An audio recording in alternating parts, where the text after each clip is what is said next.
नमस्कार, मी हेमंत कोकणी आपला शेती मित्र या चॅनलवर सर्वांचे स्वागत करतो। आज आपण या मिरची प्लॉटवर आहे। 1 एकरामध्ये हा मिरची प्लॉट लावण्यात आलेला आहे।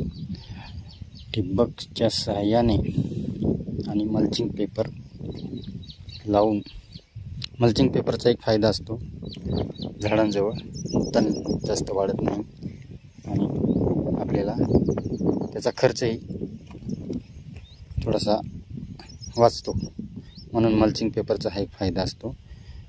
त्याच्यामुळं मल्चिंग पेपर लावून व्यवस्थित जर आपण काळजी घेतली तर अशा पद्धतीने हा मिरची प्लॉट बघा, याला फुटवे आलेले आहेत, झाड झालेलं आहे पूर्ण कंप्लीट। याला मिरच्या लागलेल्या आहेत, अजून मिरच्यांची तोड काही करण्यात आलेली नाही।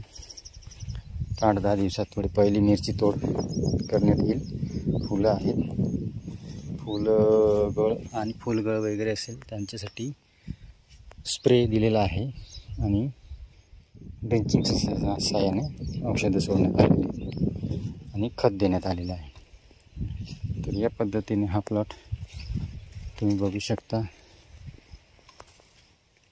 हा 23 मे ला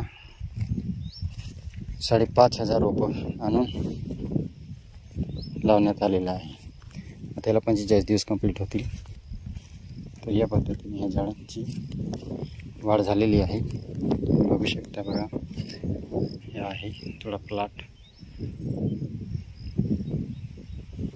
तर तुम्हाला कसा वाटला ते कमेंटमध्ये नक्की कळवा। थँक्यू।